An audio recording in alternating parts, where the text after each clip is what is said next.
Russian and Ukrainian international journalist, political commentator Ivan Yakovina predicted the scenario that could unfold in the near future. Trump doesn't even have to start supplying these weapons. He can simply threaten, say, okay, if Putin refuses to start peace talks, we will start supplying ATACMS missiles to Ukraine, hundreds or thousands of missiles, and we will think about starting to supply Tomahawk cruise missiles. If you don't want to negotiate peacefully, then we will fight. What should we do? There is no other way out. The political observer shared his conclusions with the Ukrainians. You know, for Russia, strikes with long-range weapons are very painful. I will tell you why. I have already spoken about this. They do not have the ability to restore military infrastructure. There is no well-functioning industry. If the industry that is still working is regularly destroyed by strikes from the same Tomahawks, then, of course, for Russia, the situation of being left completely without an army, without any military and critical infrastructure for several months will be risky. The American threat to send Ukraine a significant amount of long-range missiles can really play its role and force Russia to sit down at the negotiating table very quickly. This is a real threat. Now, if it is combined with oil and pressure on China, it will work 100%. Ivan Yakovina concluded. Let us recall that Yakovina reported who and why is going to do very painful things to Putin.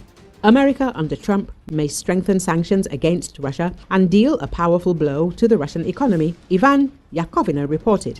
After that, the journalist quoted the future US Secretary of the Treasury, who assured that he would find a way to put pressure on Putin to end the war in Ukraine. The US Treasury Secretary can hit Russia harder than the Defense Secretary. Scott Bessent, the nominee for Treasury Secretary, says, if any officials in the Russian Federation are watching these hearings regarding my nomination, they should know that if I am confirmed and if Trump asks for increased sanctions against Russia as part of its strategy to end the war in Ukraine, I will 100% support increased sanctions, the political observer reported. After this, Ivan Yakovina explained how to perceive what the future US Secretary of the Treasury said. The person on whose determination the introduction or non-introduction of sanctions against Russia will depend says that he will gladly introduce these sanctions and, accordingly, he can hurt Russia very much. He has two options. The first option, if the Russian Federation agrees to cooperate, then the sanctions will be softened. If Russia does not want to resolve the issue in a good way, then the sanctions will be strengthened. It's very simple.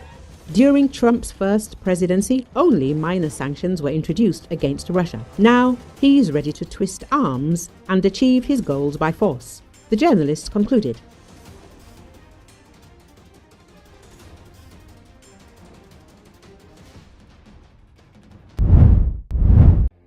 Fire engulfed the town hall of Paris' 12th district early Monday, causing no casualties but severely damaging the bell tower of the 19th-century building. Paris Police Prefect Laurent Nunez said the fire broke at 3:20 a.m. in the roof of the building. According to Associated Press, about 150 firefighters battled the flames and the fire was extinguished in the morning, Nunez said.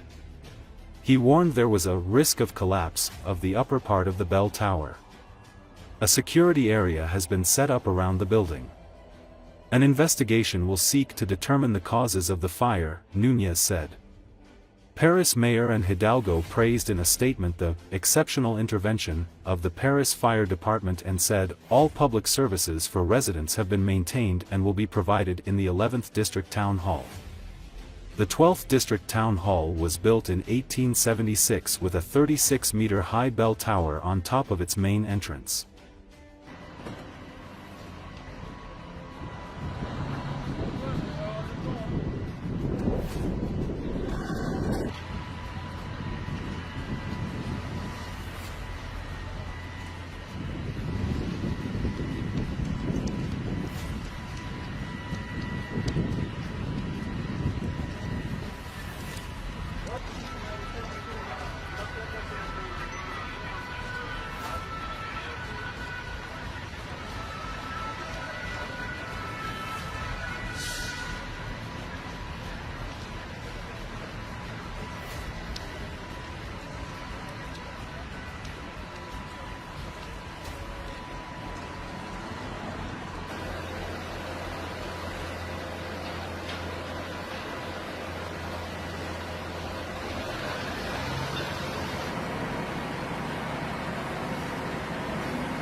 Oh,